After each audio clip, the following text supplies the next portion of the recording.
would be that everyone seems to be doing it. However, I personally am not much for jumping on bandwagons. But there must be something that urges so many of us people at our age, to re-examine our past. It's probably something to do with slowing down a fraction, family and business commitments notwithstanding, and asking, who am I? Part of the answer to that can come from looking back to see what made me, who were my companions in my formative years, and what happened to me that it shaped my life in certain ways. Now, ladies and gentlemen, exactly 20 years ago, we left Campion School, Mumbai, to go our separate ways. Now, here we are again, together, after 40 whole years.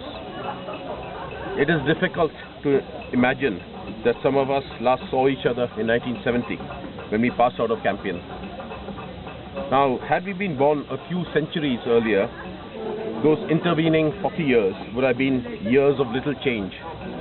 The truth is that for thousands of years, most of the world's population lived just as their parents lived, worked just as their parents worked, and died where their ancestors had been laid to rest. The idea of progress, even of change itself, was not only foreign, it was unknown, even unthinkable. Not with us. Little did we know, back in the tranquil years of the 1960s, that ahead of us lay a world of great change. Local, national and international. Rock and roll music started with Elvis, the Beatles, the Stones and the Doors. Black music often imitated by whites and even by us. Women began their struggle for equal opportunity at work and at home, forever changing stereotype images of what women and men must be.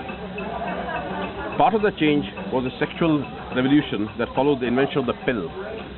A most useful invention, I might add, as I discovered to my delight in the years immediately after passing out of school. Please explain further.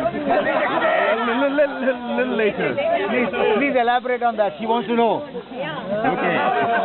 Okay. What you meant to say was you were traveling here. Yeah, absolutely.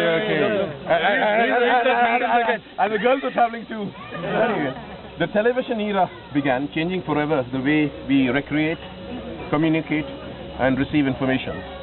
Other electronic wonders followed.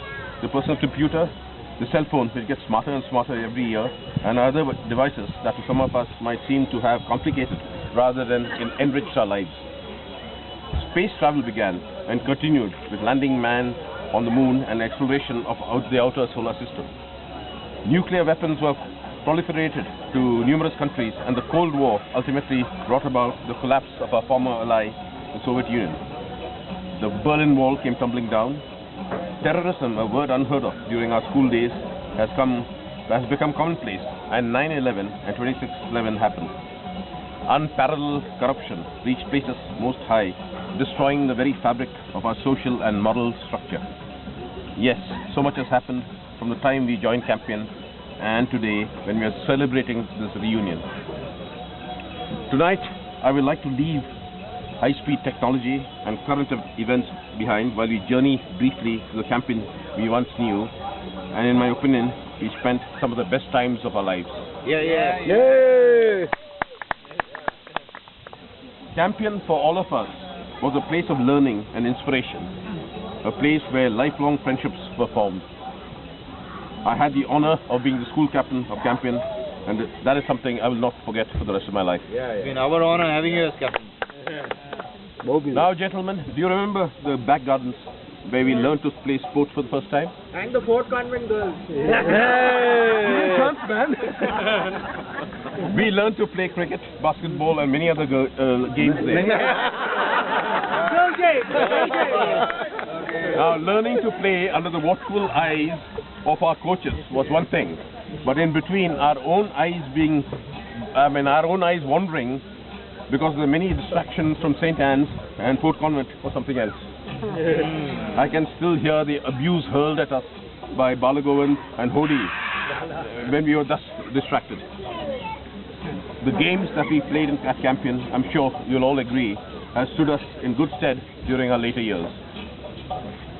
Some of the inter-school matches that I personally played at different games representing Campion on various playing fields are still fresh in my memory.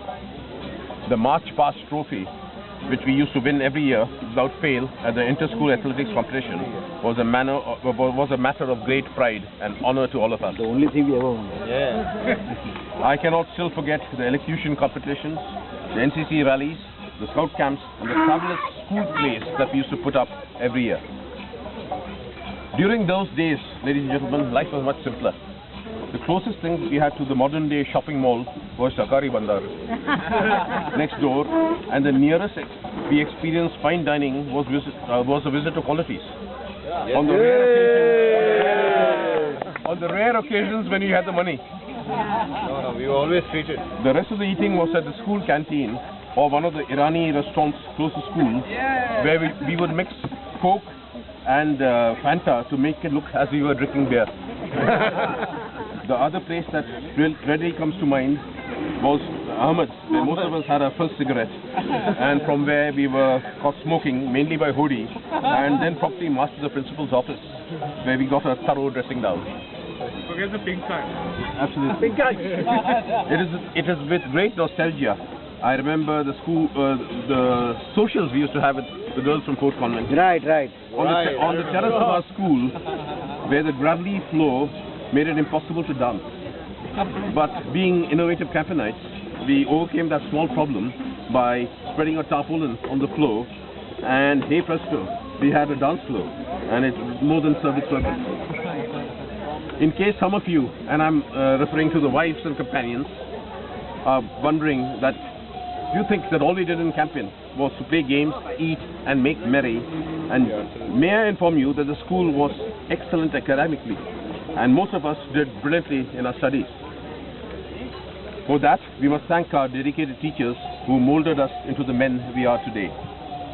I have very fond memories of Father Moore, Father Rebo, and the one-lung kid, Father Miranda, who were our principals at various times during our tenure at school. He had one lung.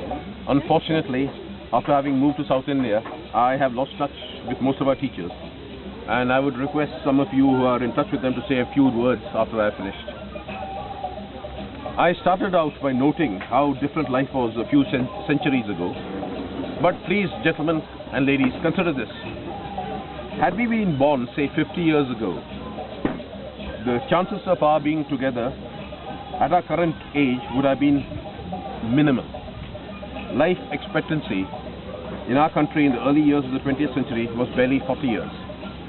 Surely it is by the grace of God that most of us, but however, not all of us, have lived long enough to share this night together, to recall our formative years at Campion, and to share with each other a little bit of what we experienced since that day in 1970, when we lightly and confidently stepped out of the security of the school that many of us had known for 8 years, to go out into the sunlight and to the shadows, the triumphs and tragedies of the real world, to conquer and to prevail. That day was today. Heck, we didn't always conquer, but we surely prevailed. And we are here today, and that proves it. I'm sure that what we learnt at Campion and the friendship we shared prepared us for the 40 years that followed.